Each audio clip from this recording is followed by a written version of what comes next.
Bonjour et bienvenue à Mon Crochet et moi, épisode 45. Je m'appelle Annette Petavi et vous me trouvez sur le web à mon site www.annettepetavi.com. Ça s'écrit A-2-N-E-T-E-P-E-T-A-V-Y. Vous pouvez me joindre par mail à annette@annettepetavi.com et vous trouverez des liens au sujet évoqué dans cet épisode sur mon blog qui se trouve lui aussi à annettepetavi.com. Je suis aussi sur Facebook avec mon compte personnel à mon nom et ma page Annette Petavi Design. N'hésitez pas à liker ma page ou m'ajouter en tant qu'ami. Si je vois sur votre mur que vous êtes intéressé par les choses textiles, je vous ajouterai sans problème. J'ai une chaîne YouTube où vous êtes peut-être déjà en train d'écouter et regarder le podcast pour la version illustrée. Et si vous êtes sur Instagram, j'y suis aussi. Ça fait longtemps maintenant et je suis vraiment très contente de vous retrouver.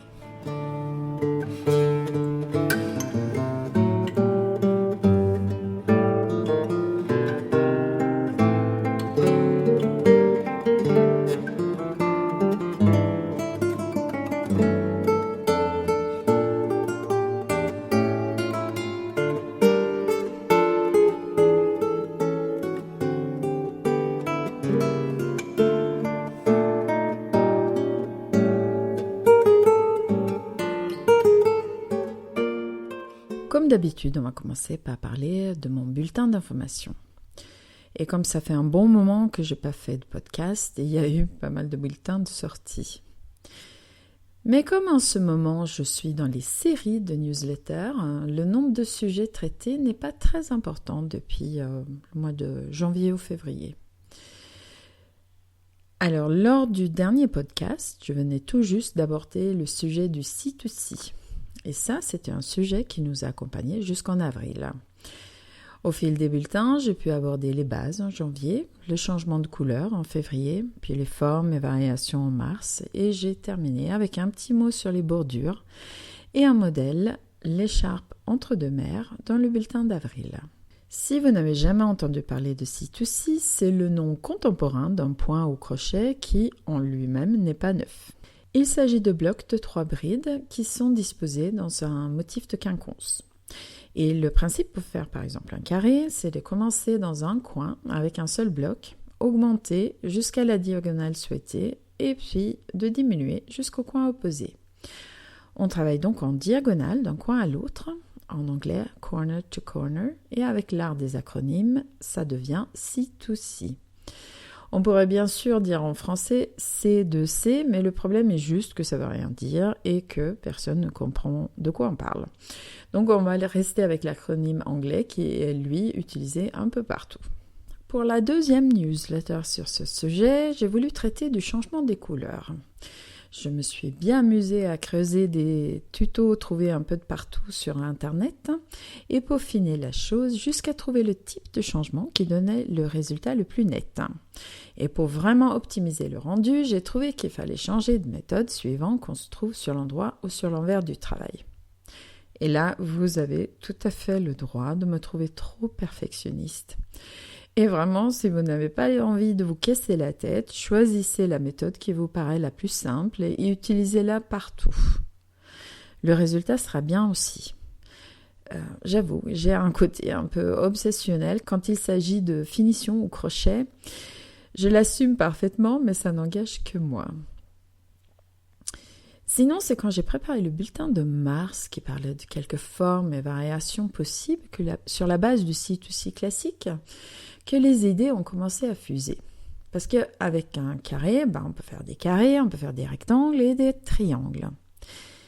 Mais si on fait varier, par exemple, la taille des blocs, on peut obtenir des formes beaucoup plus sophistiquées, des courbes douces, des silhouettes parfois inattendues.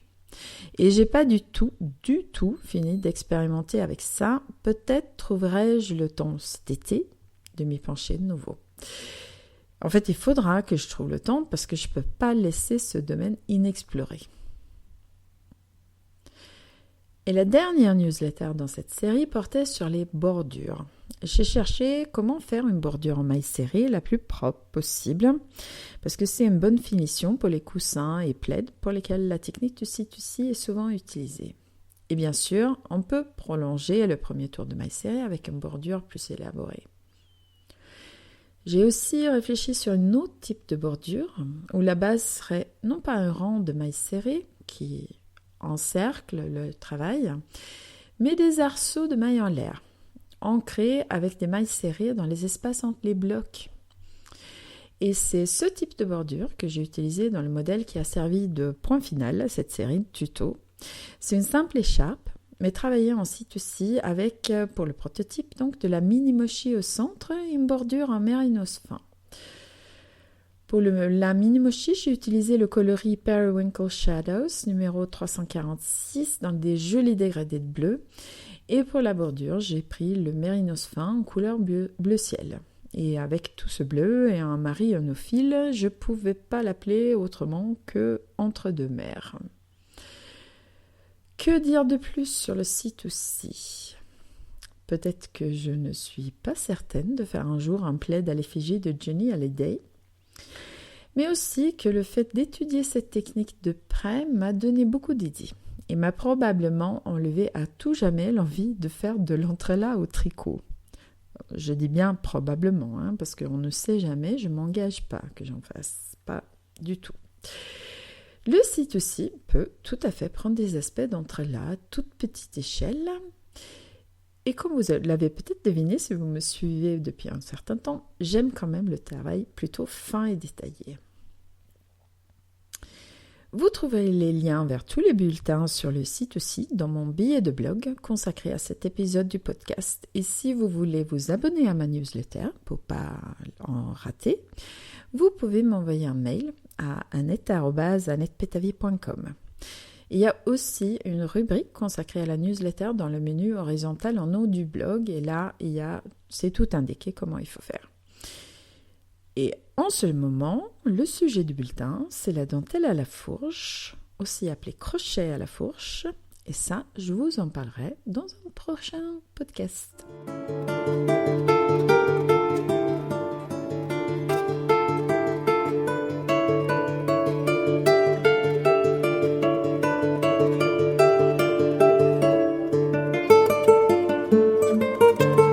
Je regrette beaucoup d'avoir mis autant de temps pour revenir devant mon micro. Et ce sont des regrets particulièrement vifs puisque j'ai quelque chose de très particulier à faire lors de ce podcast. Et ça fait des semaines et des semaines que je devais le faire. J'ai participé ce printemps au swap des podcasteuses organisé par la fabuleuse Aglaé Laser et la non moins fabuleuse Amélie d'AG Couture que ce swap m'a fait connaître. J'ai envoyé mon petit colis à temps, tout juste, mais à temps, j'étais assez fière et j'ai reçu un très joli colis de Maureen du podcast La Pivoine Noire. Colis que je n'ai pas encore déballé. Je suis morte de honte, je suis une swappeuse nullissime. L'idée d'un swap, ou un échange, si on veut parler français, c'est de se voir attribuer une personne à qui on envoie des surprises.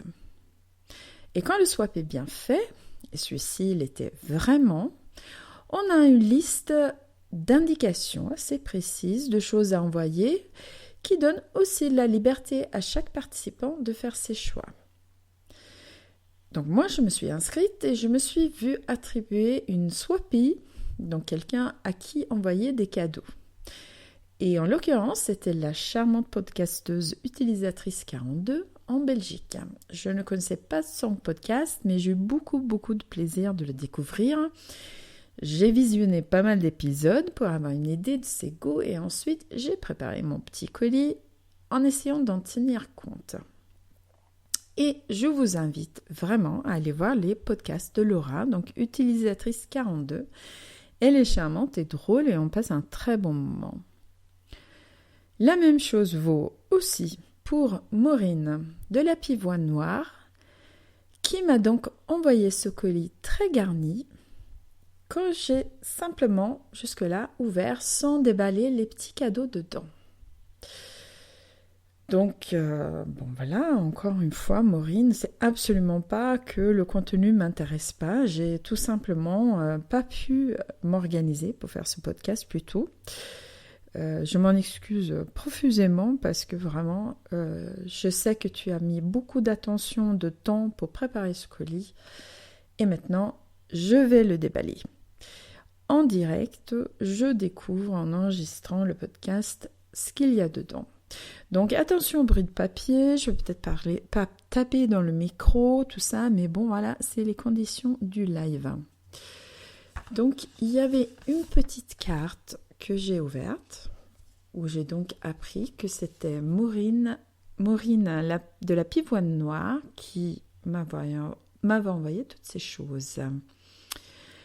Je vais peut-être pas lire dans les détails ce qu'elle m'écrit, mais elle m'a fait un menu avec des numéros de 1 à 7, donc il y a vraiment plein de cadeaux, et avec un petit intitulé. Donc le paquet numéro 1, ça tombe bien, il est sur le dessus.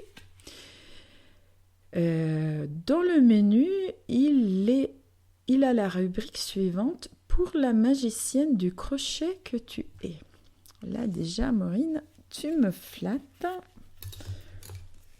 Parce que ça n'a rien de magique en fait. C'est juste une obsession. Oh là là! C'est un crochet absolument magnifique. En bois noir, sculpté. C'est des choses que j'ai vu des beaux crochets comme ça en photo. J'en ai jamais tenu dans ma main. C'est superbe, c'est léger. Il y a vraiment une prise en main qui est facilitée par le relief. Je pense que c'est sculpté en rond. Je ne sais même pas comment on dit en français ce travail du bois que ça représente. C'est absolument superbe. J'ai absolument rien qui ressemble. J'ai vraiment hâte de l'essayer. Ah, c'est très très chouette. C'est vraiment très très beau. Donc pour la version illustrée, là quand j'enregistre comme d'habitude juste l'audio. Donc je vous montrerai bien sûr dans la version illustrée des photos. C'est un très très bel objet, vraiment magnifique. Il aurait suffi à lui tout seul, parce que je ne sais absolument pas où tu as trouvé ça, parce que c'est assez unique. Alors bon, il y a plein de trucs, je vais continuer, mais comme j'ai absolument pas donc préparé ça à l'avance, c'est donc un vrai live. 2, c'est là. Alors, 2, Maureen m'écrit « Pour la joie que ça apporte, décor fait main ». Parce que dans les critères des cadeaux, il fallait du handmade, comme on dit en français contemporain. Donc du fait main, ou du handmade, comme on dit en anglais. Mais bon, c'était quand même un podcast, un swap francophone. Ah, c'est une bougie. Oh, j'adore les bougies. C'est une jolie bougie. Peut-être vert clair, bleu clair. Il fait un peu sombre là quand j'enregistre, je ne sais pas exactement. Et elle est très très belle parce que tout autour, il y a des incrustations d'herbes et de fleurs qui sont, à ce que je peux voir, des vraies herbes et des vraies fleurs séchées. C'est superbe, c'est vraiment magnifique. J'adore allumer les bougies. Je suis grosse consommatrice de bougies. Il y en a tout le temps chez moi l'hiver. Et c'est en plus un clin d'œil. Je ne sais pas du tout si de ta part c'est conscient, si j'en ai parlé, mais j'aime beaucoup aussi la nature, le jardin, les fleurs, les feuilles. C'est très joli. J'aime vraiment beaucoup. Merci encore. Oui, oui, oui. Oui, oui, oui. Bon, Maureen, tu as écrit sur ta petite carte que tu étais intimidée. Bah, je peux te dire dès maintenant qu'il n'y avait pas de quoi. Tu as fait des cadeaux absolument magnifiques. Mais c'est vrai qu'on est un peu intimidé quand on choisit les cadeaux dans un swap parce qu'on a toujours un peu peur de pas faire assez ou de pas faire ce qu'il faut. Et en fait, quand on reçoit, on se rend compte que on a tellement de plaisir à découvrir le fait que quelqu'un ait pensé à toi, choisi ça pour toi. C'est très émouvant en fait. Donc il n'y a pas de quoi être intimidé. Bon, alors 3, c'est pour t'accompagner le matin. Donc c'est une petite boîte que je risque peut-être de démonter pour qu'elle soit plus photographiable. Donc je vous la décris. C'est une petite boîte carrée comme un cube avec des points noirs dessus. C'est très très joli. Et il y a quelque chose dedans. Oh, comme c'est mignon. Oh, c'est vraiment super mignon. Bon, je sais pas, je dois dire des trucs dans mon podcast que j'imagine même pas, mais effectivement, je suis une grosse buveuse de thé. Je bois du thé tout le temps, tous les matins. Je bois un café par jour, après le repas de midi, histoire de ne pas m'endormir avant de retourner au travail. Et là, c'est pour faire infuser le thé dans une tasse. Donc c'est une toute petite théière en métal avec des trous dont je pourrais mettre ma cuillerée de thé dans la petite théière, fermer le couvercle et plonger ça dans mon eau chaude et laisser infuser. C'est vraiment super mignon et c'est tellement bien trouvé que c'est presque inquiétant en fait parce que en fait bon, c'est vrai que dans le podcast je parle un petit peu plus de choses personnelles parce qu'il y a quelque chose avec le format audio qui fait ça. Puis le fait de parler, j'ai envie de dire des choses un peu plus personnelles, mais j'ai pas l'impression de parler beaucoup de moi. Mais là, pour l'instant, tu es dans le mille, Maureen. C'est extraordinaire. S'il y a des bruits de fond, à part les papiers et tout le reste, c'est parce qu'il y a l'orage, en fait. Donc, si vous l'entendez, j'y peux rien, là. Alors... Mais il reste plein d'autres choses encore. Alors maintenant, c'est le 4. Ça, c'est le 7. Et ça, c'est le 4. Donc, c'est encore une petite boîte, un peu complètement dans le même style, sauf que là, c'est pas des petits pois noirs, c'est des rayures en diagonale. C'est vraiment très chouette comme emballage. Alors, j'ouvre. Et c'est... 4, c'est pour avoir le printemps près du cœur. C'est marrant.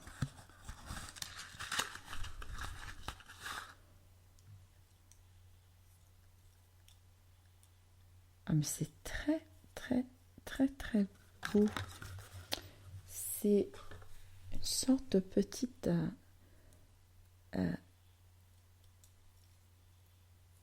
cercle comme les cercles qu'on utilise pour broder. Mais c'est super joli.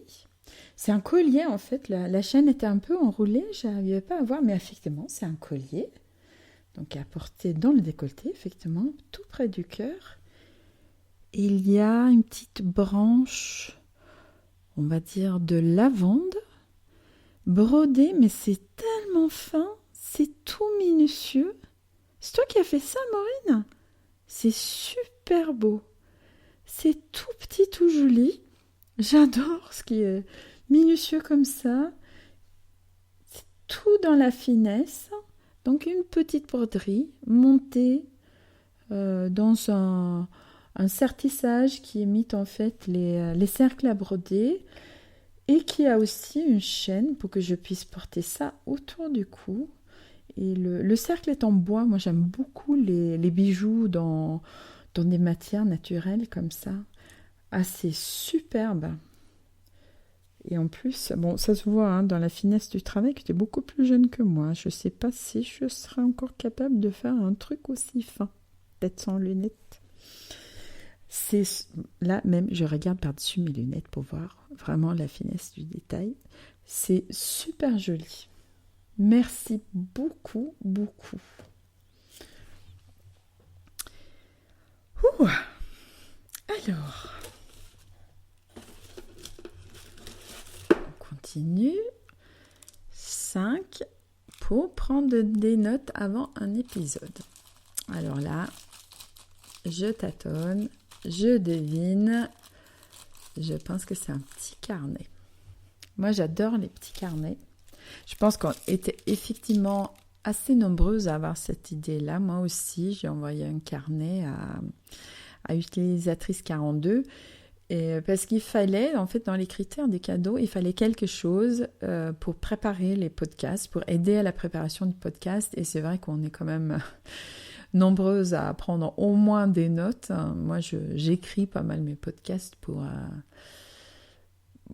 me sentir un peu plus rassurée peut-être, et puis pour les construire comme j'aimerais qu'ils soient construits. Mais même s'il y a beaucoup de gens qui ont fait, ça reste une très très bonne idée. Hein. Il est très joli. Très très joli, avec une couverture à fleurs et une rayure spirale. Et la rayure spirale, c'est juste essentiel. Moi, j'utilise quasiment, enfin pas tous, mais quasiment que des carnets comme ça, parce que je trouve ça très confortable pour écrire. Il est ligné, c'est parfait. C'est nickel chrome, il est joli comme tout, ça fait super plaisir. Ça fait envie d'écrire des choses dedans, peut-être pour le podcast, ou peut-être de l'avoir comme... J'essaie toujours d'avoir un petit carnet dans mon sac pour noter des idées. Ça, le prochain pourrait être celui-là. Ah, il est très joli. Moi, j'adore. J'adore vraiment. Voilà. Donc, ça fait 5 sur 7. C'est vraiment super excitant comme procédé, ça. J'ai l'impression d'avoir 5 ans et déballer mes cadeaux de Noël. Alors, numéro 6, c'est pour le plaisir. Bah, tu m'en as déjà donné beaucoup, hein, mais donc, bon, on va voir.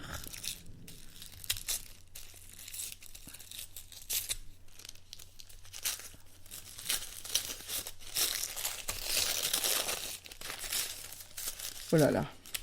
Eh ben, tu as été chez moi, non? Hein? C'est du chocolat noir, 70%, à l'orange. C'est vraiment tout ce que je préfère. Donc, comme j'ai dit tout à l'heure, je bois beaucoup de thé et je bois depuis à peu près 1 an et demi peut-être, un café par jour. Parce qu'il y a 1 an et demi, j'ai offert une machine à café à mon mari.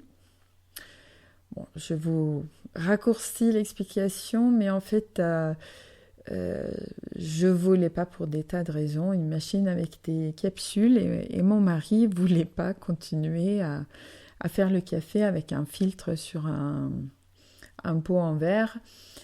Et je sentais son besoin d'avoir une machine à café digne de ce nom. Donc je lui ai acheté une machine à café avec le moulin intégré.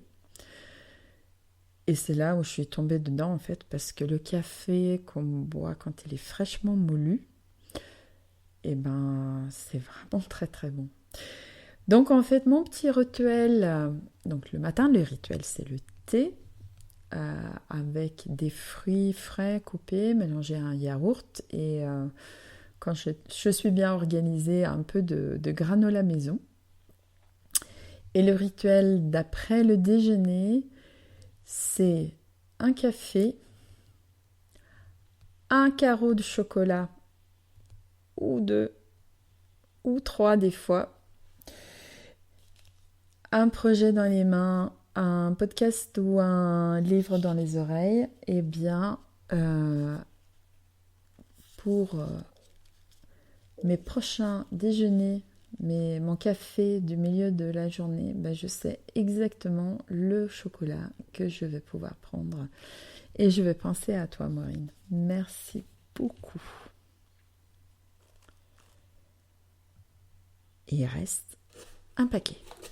Le 7e, j'en ai vraiment beaucoup. J'ai pas l'impression en avoir il y a autant, mais on a dit qu'on se stressait pas pour ça. D'accord, hein? On l'a dit. Et ça, c'est pour l'originalité.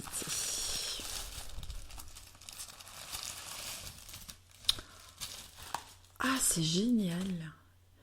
C'est des biscuits au coquelicot. Alors, c'est génial, j'ai jamais goûté. C'est des biscuits de Nemours. Si j'ai bien vu. C'est fabriqué à la ferme. Oh là là, c'est génial. C'est génial. Il y a la petite carte. On peut voir où est la ferme.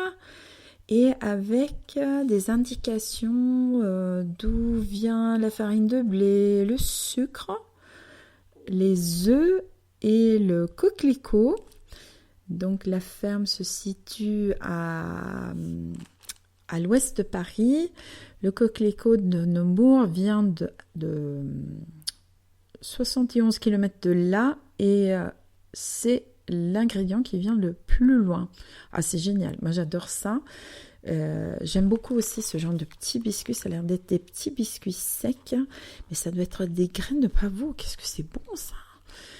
Et effectivement, quand j'ai pas de chocolat avec mon café, c'est un petit biscuit comme ça. C'est génial. J'adore aussi tout ce qui est produit local, circuit court, consommation consciente, on va dire. Et là, c'est un super chouette packaging. Et j'ai hâte de goûter. Ça, je pense que ça va être vraiment, vraiment délicieux. Je me demande si je ne vais pas les amener en vacances parce que je ne vais pas pouvoir attendre. Ah, c'est super chouette. Maureen, merci, mille merci. Tu m'as énormément gâtée et c'est presque effrayant à quel point tu as pu cerner mes goûts, mes petites habitudes, mes envies. C'est chapeau, ça me fait presque peur. Je dois me dévoiler un maximum. Je suis très très touchée par tes cadeaux. Pense pas un seul instant que si j'ai tardé à les déballer, que c'était parce que je m'y intéressais pas. Je suis vraiment contente de les avoir découverts maintenant. Donc je vous conseille de regarder le podcast de Maureen, La Pivoine Noire. Et vraiment, c'est très chouette. J'ai l'impression d'avoir passé un moment avec toi. Et j'espère qu'on se croisera bientôt sur le net, parce qu'on est un peu loin, mais merci, fabuleux, merci. Donc là, c'était le déballage de cadeaux, c'est pas quelque chose que j'ai l'habitude de faire, mais c'est donc, si vous n'avez pas suivi tout à fait l'introduction, c'est suite au swap des podcasteuses, et de déballer les cadeaux pendant le podcast faisait partie des consignes du swap qui étaient très très bien fait, organisé par Aglaé Laser et AG Couture. Merci Maureen, merci Aglaé, merci Amélie. Merci à Laura, utilisatrice 42, que j'ai eu le plaisir de découvrir pour lui envoyer des cadeaux. J'ai visionné ta vidéo de déballage un peu en retard, bien sûr, comme tout ce que je fais. C'était très drôle et très marrant. Et Laura, on a au moins une chose en commun, c'est qu'on aime bien les stylos qui font bip et qui ont des oreilles qui s'allument. Non, les yeux. Je dis n'importe quoi. Et surtout, encore une fois, merci Maureen, tu me connais vraiment super bien et tu m'as fait très plaisir.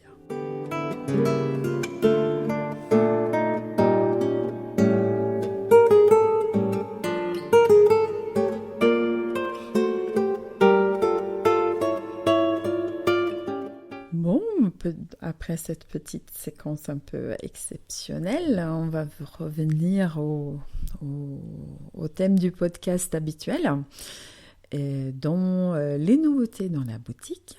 Donc, comme ça fait presque 6 mois que je ne vous ai pas parlé, vous imaginez bien que des nouveautés, il y en a eu, heureusement. Hein. Et là, je ne vais pas parler énormément dans le détail de tout ça, bien sûr, mais je vais juste vous passer en revue les nouveaux modèles et les nouvelles qualités de fil. Parce que si je commence à vous parler de toutes les nouveautés en termes de coloris, de kits aussi, on n'aura pas fini avant demain matin. Alors, pour commencer, j'ai publié une mini-collection de 3 modèles d'accessoires tricotés créés par Maria Gustafsson. Donc, c'est une créatrice suédoise qui a des bonnes idées. Et dans cette collection, il s'agit donc du châle Vania, du col feu d'artifice et des chauffe-poignets Cynthia. Et dans tous ces modèles, Maria explore sa version toute personnelle d'un point estonien classique qu'elle travaille, elle, en multicolore. D'habitude, c'est un point uni intégré dans les châles estoniens. Et Maria a souvent cette démarche. Elle creuse une technique, elle y ajoute sa touche personnelle et la décline ensuite dans plusieurs accessoires. Et comme ça, on peut piocher un modèle à faire, ce qui permet d'apprendre une technique en même temps, ou alors on peut faire des ensembles assortis, par exemple un col et une paire de mitaines. Je trouve ça très intéressant, c'est une façon assez ludique de partager ses trouvailles et de creuser et savoir ce qu'on peut faire avec un point ou une technique particulière. Ensuite, toujours au tricot, le superbe châle Liz Christie de Kirsten Kapoor. Là, il s'agit du châle mystère de Kirsten pour l'été 2015 et moi, je l'ai publié sous forme de fiche en français. J'ai tricoté ce châle l'été dernier, en direct, on va dire. Et c'était, comme à chaque fois avec les modèles de Kirsten, un vrai plaisir. Là, c'est un châle en demi-cercle assez grand, construit selon les systèmes de châle Pi dont j'ai déjà parlé dans des podcasts précédents.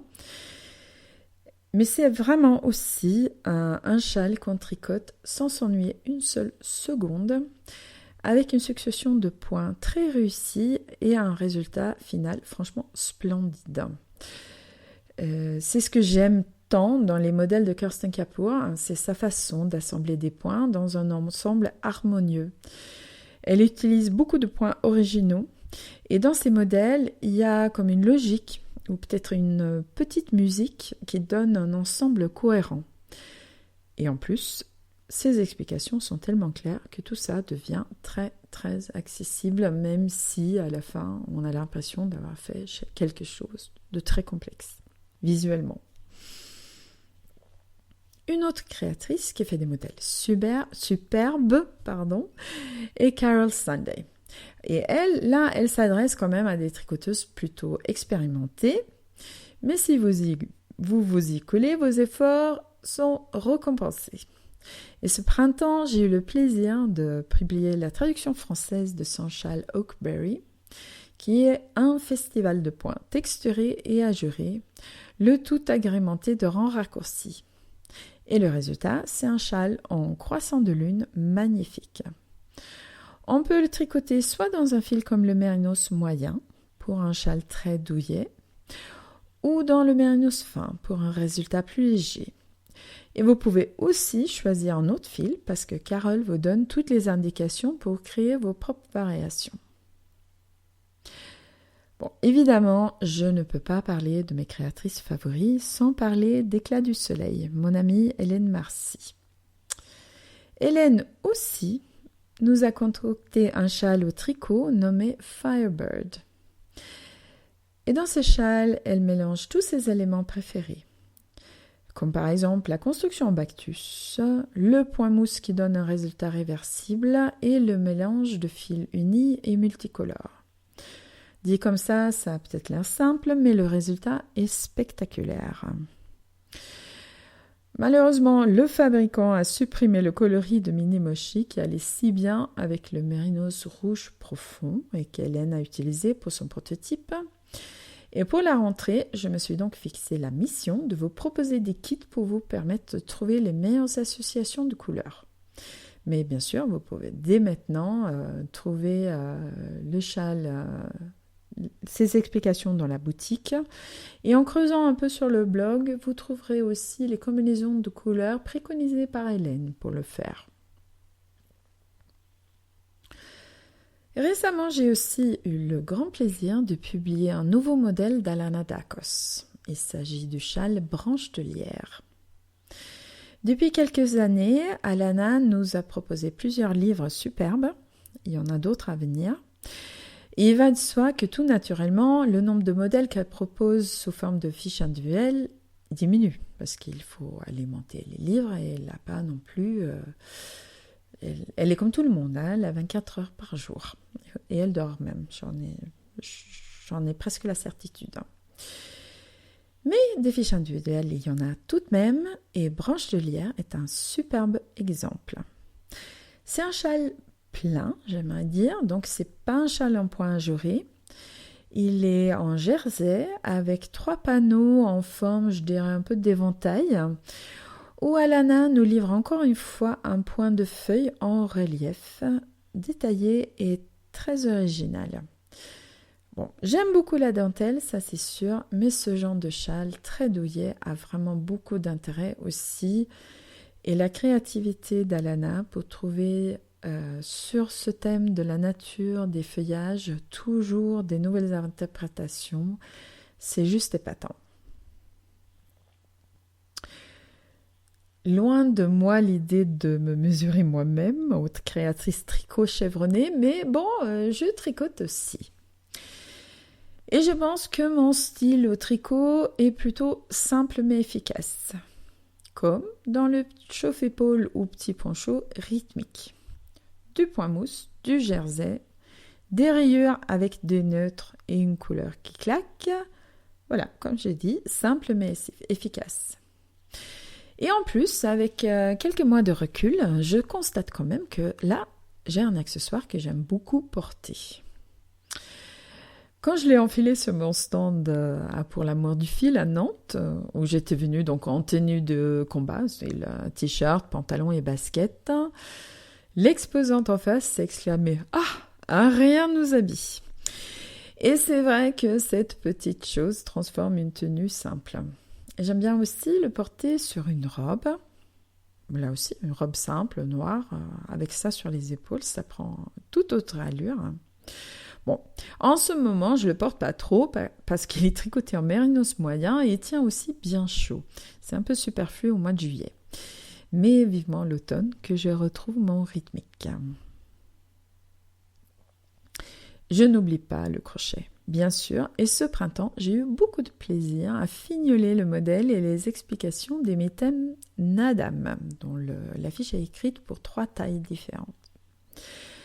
Elles sont simples à réaliser, il n'y a pas de points compliqués, mais elles sont crochetées en duvet de yak avec un crochet de 2 mm, donc il y a quand même ce côté minutieux dans les détails que j'aime beaucoup. Avec une petite bordure en alpaga, une fleur appliquée dans le même fil avec un petit bouton au cœur, c'est un joli petit projet qui ne revient pas trop cher. Et en même temps, vous aurez tout de même le plaisir de glisser vos mains dans du yak quand reviendront les matins frais. Et ça, c'est un plaisir qui n'est pas négligeable. Nathalie Vincent aime beaucoup le crochet aussi. Et elle nous l'a montré avec bravoure dans son modèle Brocéliande. Alors, Brocéliande, c'est un Möbius, c'est-à-dire un ruban en 8, sans fin, qui se démarre au centre et qui grandit vers le haut et vers le bas en même temps. Bon, là, je suis tout à fait consciente que si vous n'avez jamais fait un Möbius, ces explications sont totalement inutiles et ça probablement qu'à contribuer à votre confusion. Donc voilà, pour bien comprendre, il faut faire un Möbius et tant qu'à en faire un, faites donc Brocéliande.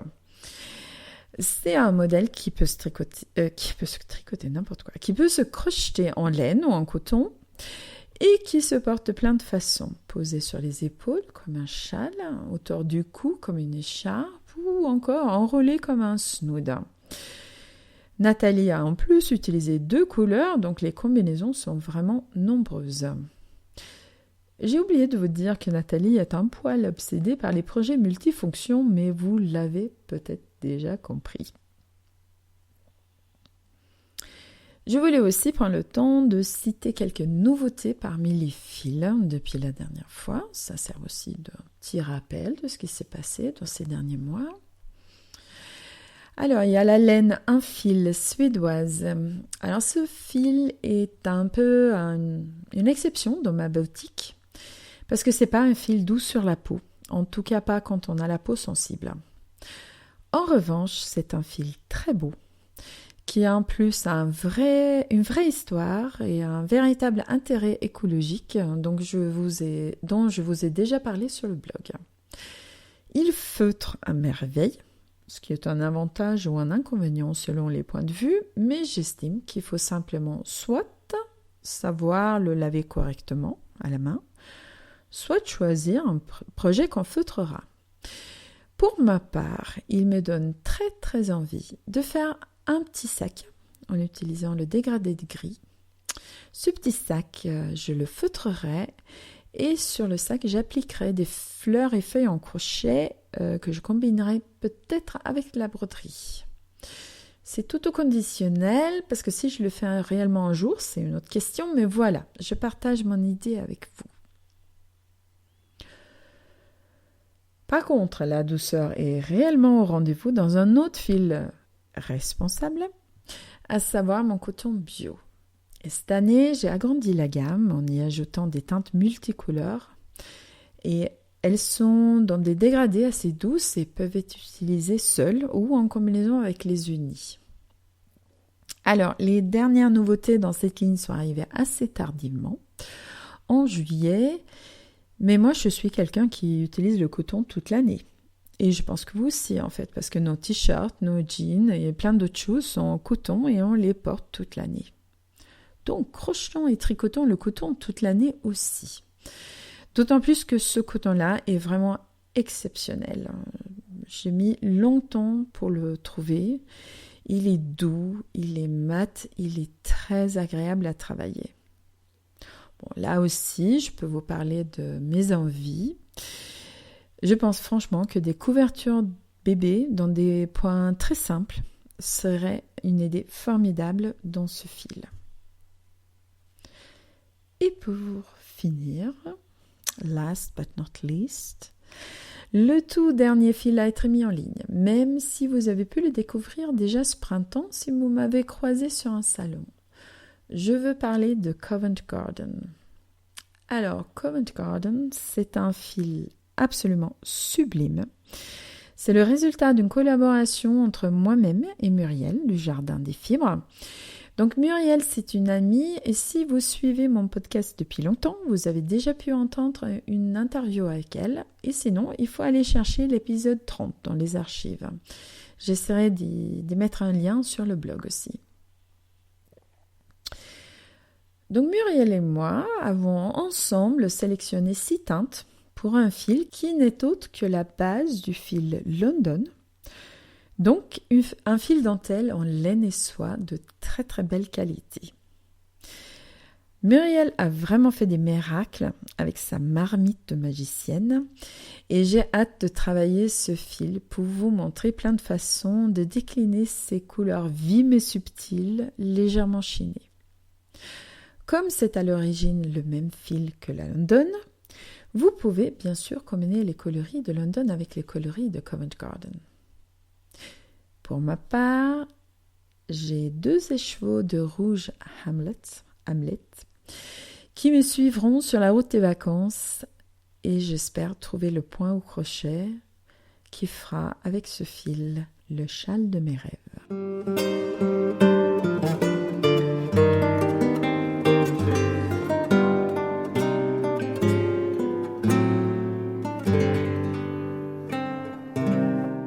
Donc là, on a une transition presque parfaite vers mes encours. Et comme je vous l'ai déjà dit, dans mes encours, il y a les encours réels, mais il y a aussi les encours qui sont que dans ma tête. Si vous voulez avoir une petite idée de mes encours réels, ou ceux qui sont en train de sortir de ma tête parfois simplement sous forme d'échantillons, c'est une bonne idée de me suivre sur Instagram. Si vous ne pratiquez pas Instagram, sur Facebook, où je partage presque tout ce que je mets sur Insta. Si vous regardez mon compte Instagram, vous pouvez constater que mon gilet Old Town, que je tricote en mérinos fin coloris prune, d'après le modèle de Carol Sunday qui est en vente en français dans ma boutique, ce gilet, il est toujours d'actualité. Et ça, c'est tout à fait conforme à mes intentions, même si je l'ai commencé en novembre dernier. Parce que j'ai jamais eu l'intention de faire de ce projet un priority. Mon idée était plutôt de l'avoir, on va dire, en toile de fond. Et en cette fin de printemps, où je me suis souvent sentie plutôt débordée, parfois incapable de travail créatif, un peu fatiguée, le fait d'avoir un projet sur mes aiguilles qui ne me demande pas trop d'efforts intellectuels a été une bénédiction. En effet, pour ce modèle, le début est très intéressant avec une construction un peu de type modulaire pour créer l'empiècement du haut. Là, on tricote un peu dans tous les sens. Mais après, il y a quand même les manches et le corps qui sont nettement plus classiques et qui comportent beaucoup de jersey. C'est un point qui n'est pas forcément ultra stimulant, mais très très reposant. J'ai donc fini les manches. Il me reste, on va dire, une quinzaine de centimètres au niveau du corps. Et je pense que ça sera un bon projet pour la voiture pour ces vacances. Et donc peut-être que je le bouclerai dans l'année, ce qui serait déjà très bien. Et j'ai déjà prévu qu'après, je me trouverai un autre projet repos, probablement un autre vêtement, parce que j'en fais pas du tout assez. Quelque chose comme ça, que je peux tricoter simplement dans les moments où c'est exactement ça qu'il me faut. Parce que de toute façon, à différents moments, on a besoin de projets différents. Vous savez peut-être déjà que moi, j'aime pas du tout, mais alors, pas du tout prendre l'avion. Mais comme je sais que là, il ne s'agit pas du tout d'une peur raisonnable, et comme j'aime pas être limitée par mes propres idées incongrues, j'ai décidé que ça n'allait pas m'empêcher d'aller m'enfermer dans une petite boîte métallique à 10 km au-dessus du sol.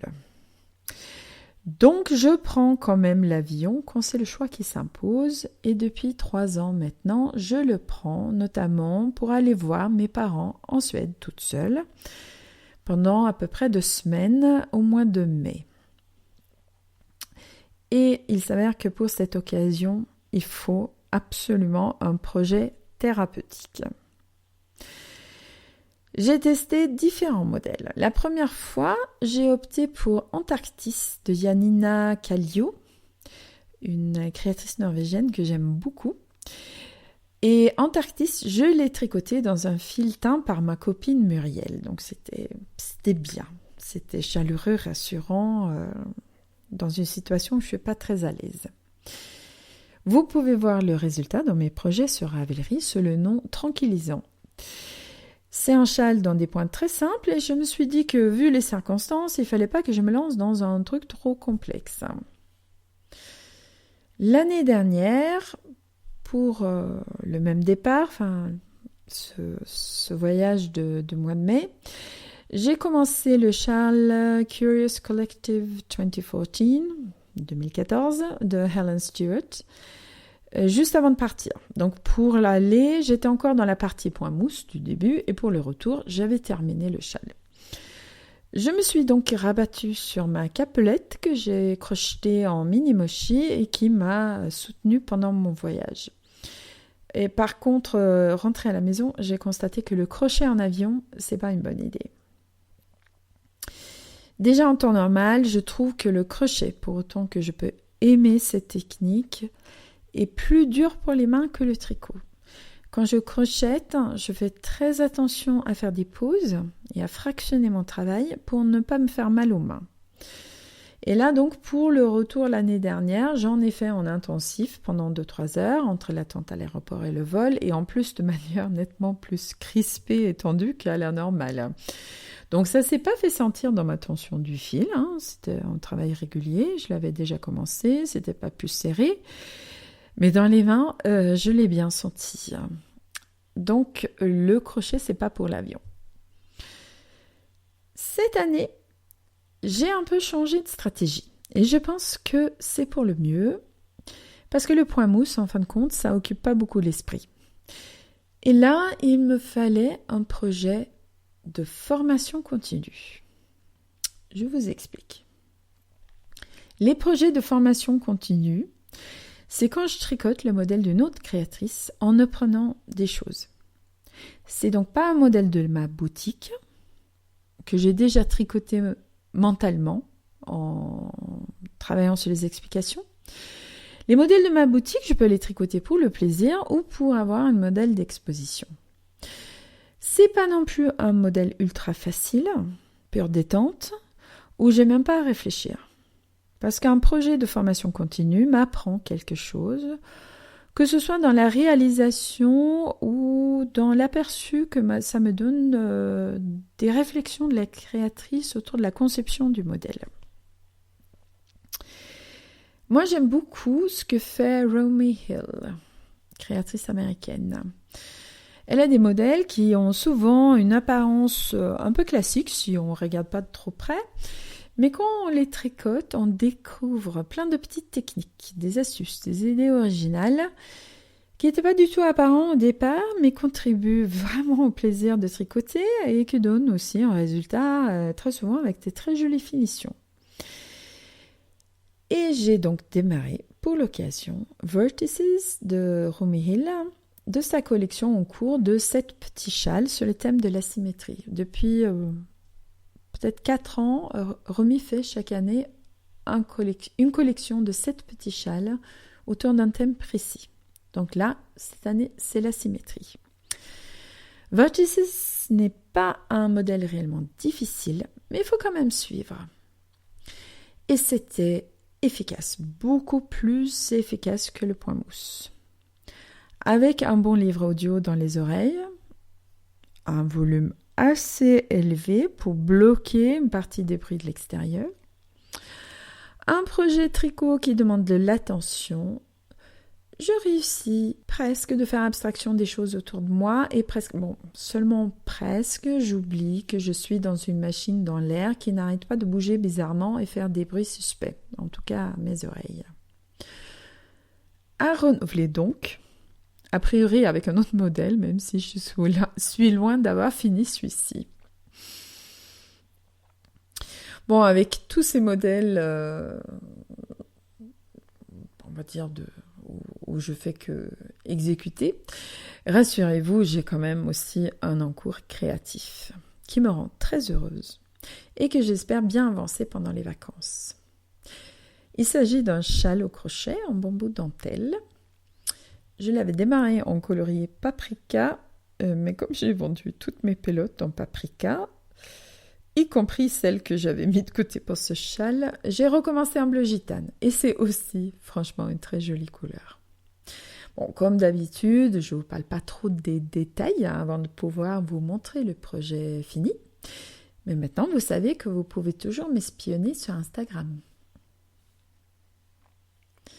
Effectivement, là, je parle beaucoup de vacances et c'est très très bientôt les vacances pour moi. Comme chaque année, la question se pose, quel projet amener ? Notez bien qu'il s'agit là de projets au pluriel, car ce matin, en parlant des vacances et ce que j'apportais, mon cher mari m'a dit « L'année dernière, tu n'avais amené qu'un seul ouvrage et tu l'as regretté. Prends-en plus cette fois-ci. » C'est quand même pas étonnant que je l'aime, cet homme. Donc, je vais apporter plusieurs encours. Je vais apporter de quoi préparer mon bulletin d'information qui paraîtra probablement un petit peu en retard, vu que je ne suis pas du tout encore. Et je vais aussi apporter de quoi faire de petites choses. Parce que cet été, j'ai envie de faire de petites choses. Des choses qu'on termine rapidement et facilement et qui correspondent tout simplement à mon envie de vacances simples et légères.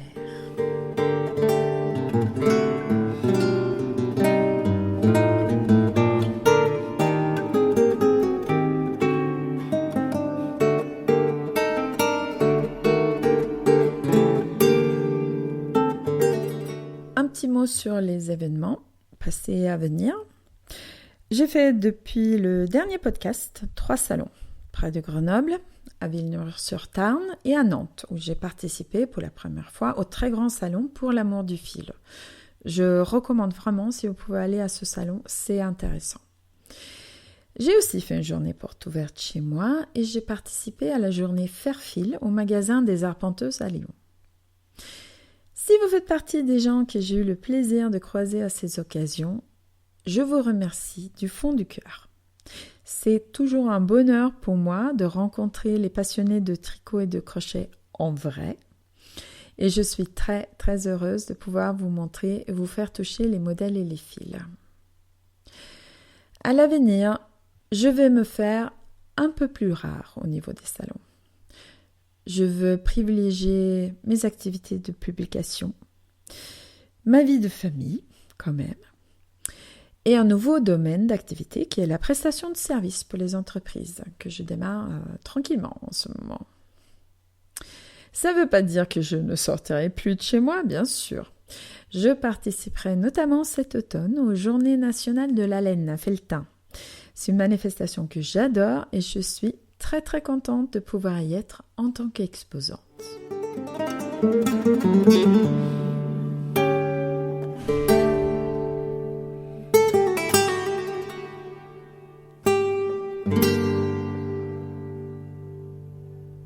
Voilà, on arrive à la fin. Et comme d'habitude, de tout ça, vous faites ce que vous voulez. Mais n'oubliez pas de faire de belles choses, de sourire aux gens dans la rue, de tendre la main si quelqu'un en a besoin et de vous aimer les uns et les autres. Il faut dire aux gens qu'on aime, qu'on les aime. La musique du podcast est la fugue de la sonate numéro 1 en sol mineur de Johann Sebastian Bach, jouée par Christophe Thibault. Pour trouver des liens au sujet évoqué dans cet épisode, je vous donne rendez-vous sur mon blog à www.annettepetavie.com/blog. Passez un très bel été. À bientôt. Au revoir.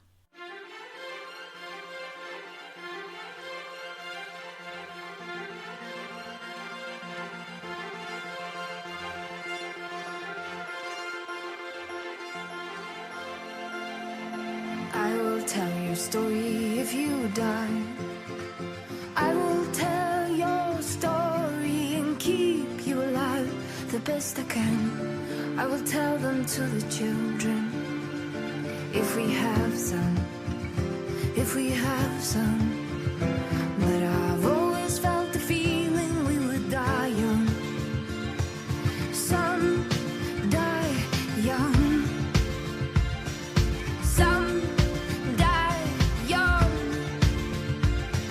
Some die young. But you better hold on. So many things I need to say to you. Please don't let me go. And we said we would die together. Some die young, but you better hold on. So many things I need to say to you. Please don't let me go. And we said we would die together. Some die young. I will tell your story if you try. But how long will your thoughts of valley stay green when the world you were born in changes with seasons? Will you run with the stream, or will you run alone? Or will you run against and finally reveal why some die young? Why some die young? Why some die young? But you better hold on. So many things I need to say to you. Please don't let me go. And we said we would die together. Some die young, but you